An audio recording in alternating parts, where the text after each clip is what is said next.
to bring in Burnett for conversation.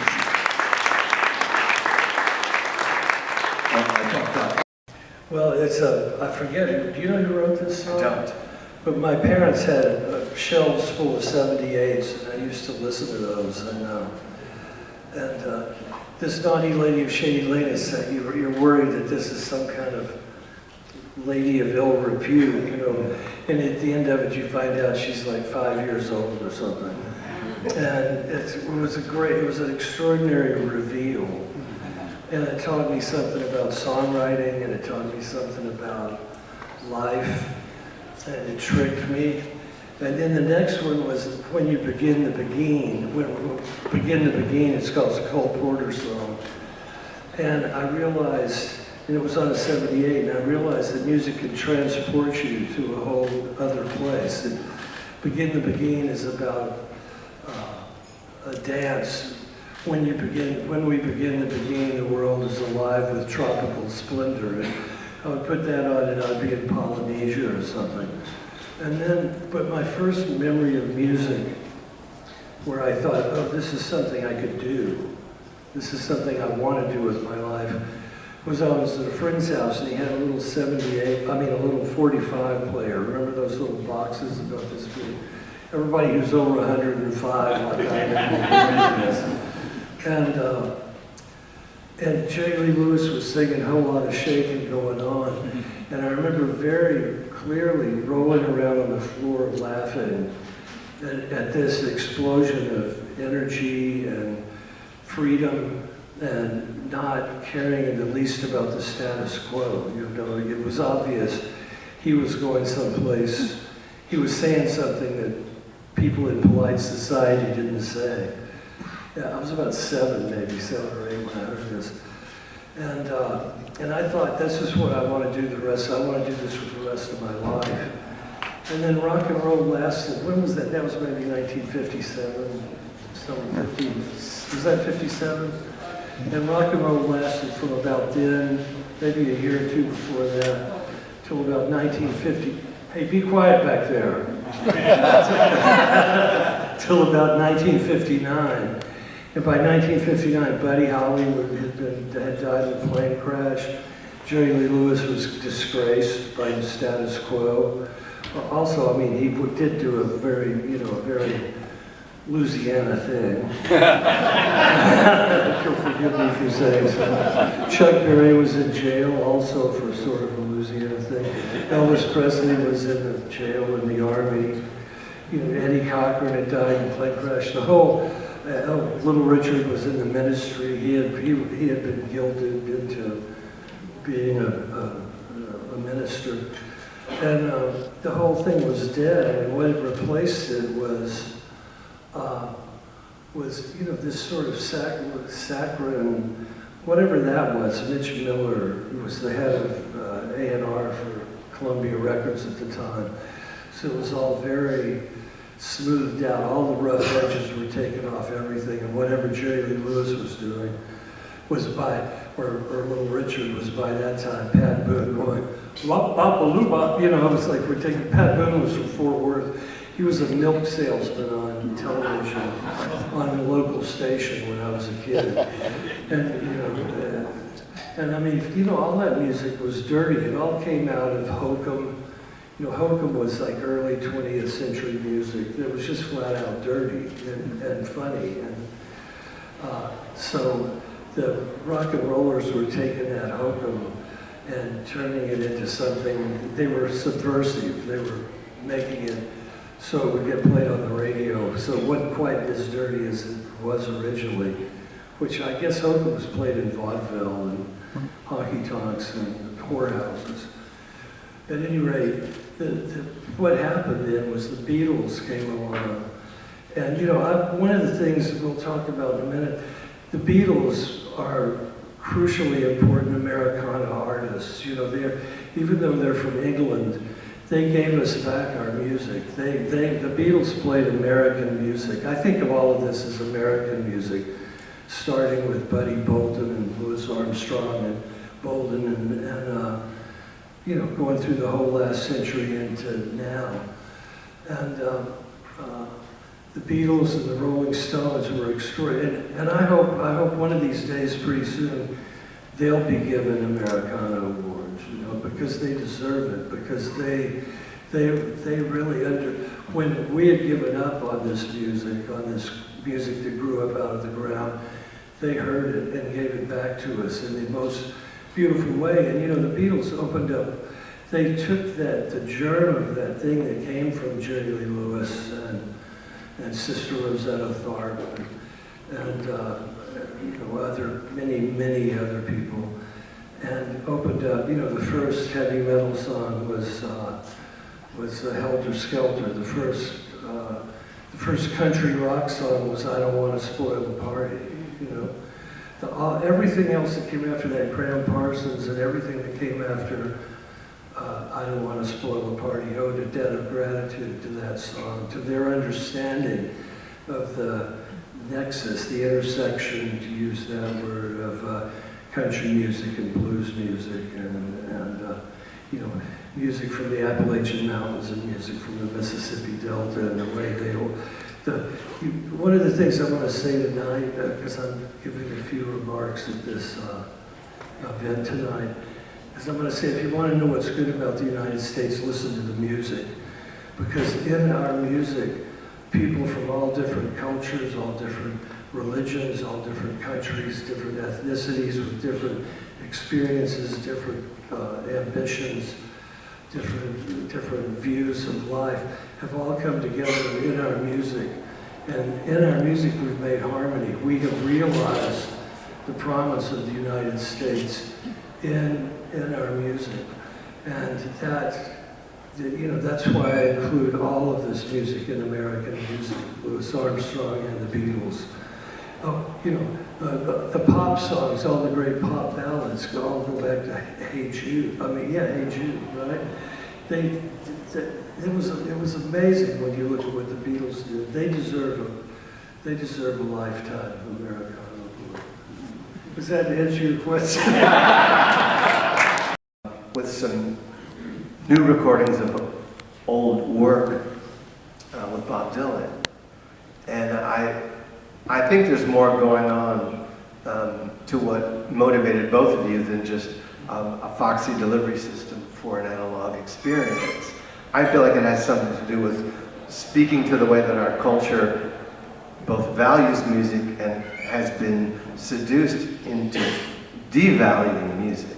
You know, we go into these beautiful and expensive studios and we sing into the best vintage microphones and bring our great instruments to bear. And every step along the way in contemporary record making, music gets degraded until it finally emerges into the world, you know, in the skimpiest form. And those people listen to it through plastic earbuds coming off a laptop speaker. And it can be really demoralizing as someone who traffics in the creation of music to watch the whole process become more and more degraded. So that, you know, when you finally, when I say you, I include myself as a listener, when we finally receive it, it is but the merest shadow of what it began to be. And so I wonder in what way you were driven by this technology, and does my characterization of your concern about the devaluation of music in our culture, does that hold water for you? Yeah, that's right. And I want to start here. This is just a very simple point, but I want to get deeper into that. But you know, the head guy, the guy who started Spotify the other day, I read, he said, well, now that the cost of production is down to zero, it should be zero. Well, you know, the cost of production is zero if somebody gives you a recording device and a guitar, and you don't use any other musicians and you do it in your bedroom or whatever. But if you use other musicians, you have to pay them. You know, labor is worthy of his wages, as the Bible says. And if you use, you know, if you want it to sound good, you need a really great microphone and a great instrument. The first thing you need is a great instrument. You know, music isn't about plugging one box into another box into another box and quantizing it and having AI, you know, give me a Lionel Richie song, but you know, whatever. So what I want to say is that every note you hit on a piano has every other note in the piano in it in some volume. So a pure sine wave is not that interesting, even though I realize a sine wave is analog. It's still not that, it's just a sine wave. What's most interesting about music is when you hit a note on the piano, that sine wave sets off other sine waves in the box, in this resonant chamber. I think of all instruments as drums, where they are resonating chambers that you attack with a stick or your hand, or with wind, with air that you blow through it, or with a bow. But they're all resonating chambers that you attack with something. So you have attack and you have tone and you have resonance. So what happens when you hit a note on a piano, you hear the sine wave and then you hear an overtone, and then you hear other overtones, and an overtone structure takes place. And that's what we call resonance. And when you hit this note and this note, those two things both happen and they begin to interact. Those resonances begin to interact and you have more extraordinary resonances. And when you play a whole piece, the mathematics of a piece of, say, the Goldberg variations, the resonance of that, the math of that. I mean, Bach is probably the greatest intellect the human race has ever developed. And the resonance of that is impossible for a computer to comprehend. The computers cannot comprehend the complexity of music. They can't even comprehend visually the complexity of life, because they're just giving you this very limited version of it. So when you listen to a digital capture of a sound, you're hearing maybe 20% of the sound that's actually taking place in the room. So what Bob and I did was, there were two things. One, music's been devalued to zero because the cost of production is zero according to somebody, and it sounds like hell. So music doesn't, recorded music, which is the most valuable thing we've produced in the United States. Our library of recorded music is by far our greatest gift to the world. We've spread our message of freedom and innovation all over the world with the soft power of American music. You know, I'm digressing, but in 1926, when the record companies were bankrupting because radio had come online and people, because they could get music for free, didn't want to pay for it, buy music anymore. The record companies came down south and they started recording people like Robert Johnson, like Mississippi John Hurt, in places where there wasn't electricity, you know. And it began being played back on places like WSM, as We Secure Millions, you know, because which was a radio station that was started to sell insurance to poor people. So, you know, there was this whole new market, I guess you would call it, developed. But what the reality of it was that the poorest people's voices in the country were recorded and their stories were broadcast and sent all around the world.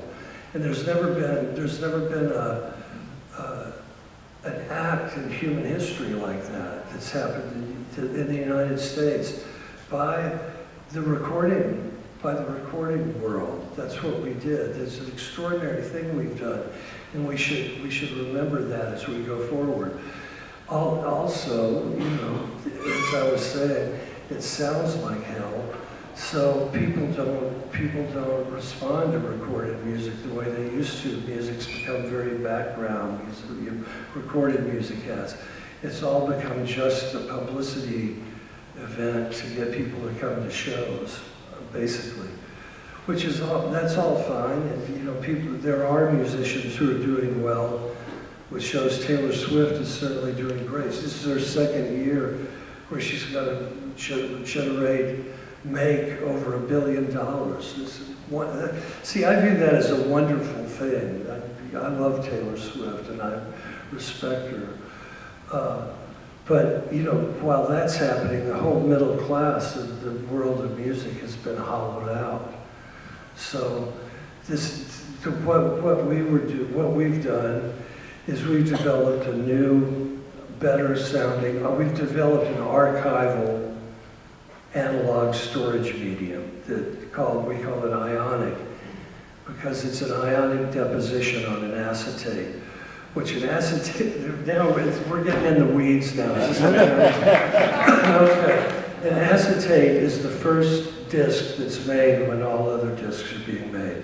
And it's the best sounding transcription, better than tape, way better than vinyl. It's 3 to 5 steps, something like that, better sounding than vinyl. For the whole 60 years I've been doing this, musicians have said, if only my vinyl record sounded as good as the acetate. So, knowing that acetates were the best sounding transcription, we asked what the problem with them was, and the problem is that they're soft. They're nitrocellulose painted on an flat aluminum disc, so that you can inscribe a spiral into it. And that becomes the father of all of the other discs that are made, several generations down the road. But it's soft, so gravity pushing the needle into the groove creates friction, which creates heat, which melts the nitrocellulose, which is basically nail polish. You know?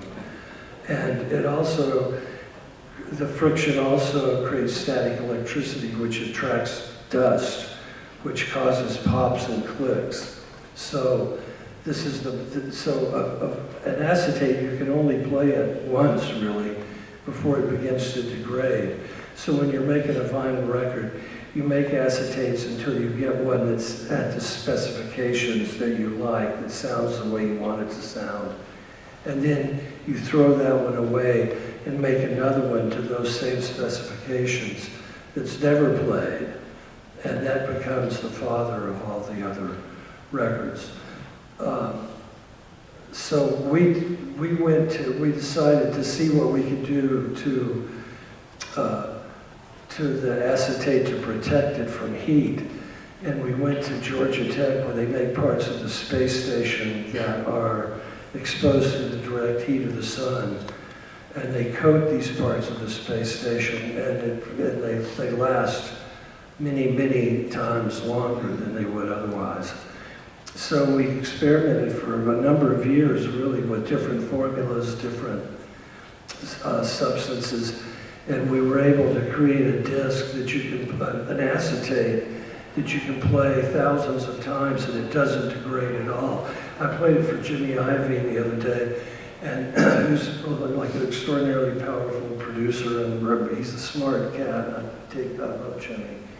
And it blew his mind. He said, this is as quiet as a CD, and it is. And we played him a disc that had been played 1,000 times, over 1,000 times.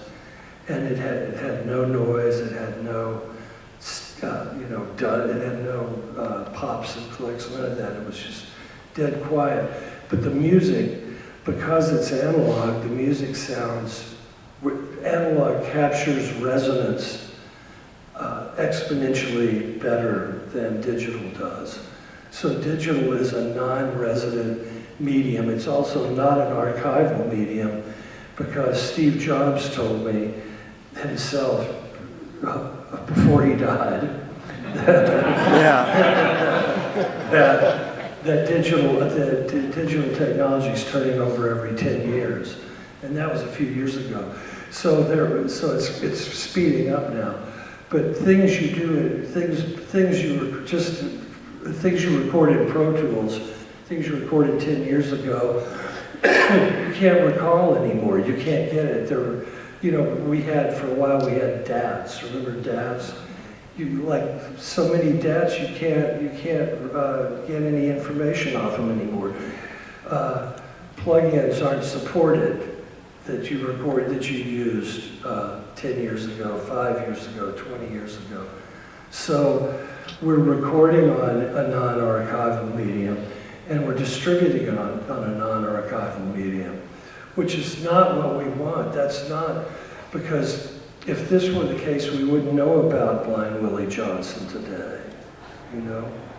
We wouldn't know about Elder J.E. Birch. We wouldn't know about all these crucially important musical figures of the last century that we've archived. So we've developed an archival medium. Bob and I went in and recorded 6 of his classic songs. A couple of years ago, we sold 1 disc of him, a new version of him doing Blowin' in the Wind. That's a heart-stopping version. And he's one of these 80-year-old people I'm talking about that's killing it. He's singing better than he ever has. And he, you know, he recorded those 3 American songbook records. And he treated all those songs with extraordinary respect because he has great respect for all those songwriters. And when we went in to record his classic songs, he treated them with the same respect. And he treated his own songs with the respect he treated Rodgers and Hart songs with, which he doesn't always do live. You know, he sometimes will throw his songs away, or he reinvents them in the moment live.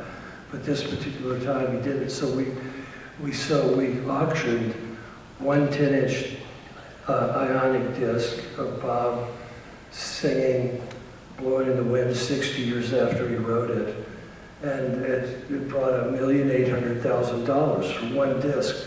Do you know how hard it is to make $1,800,000 in the record business? You know? So, at any rate, there are a number of reasons we did it, but the main reason is because we both love and respect the music of America, music of the United States, and we want it taken care of, we want it archived, and we want it to last.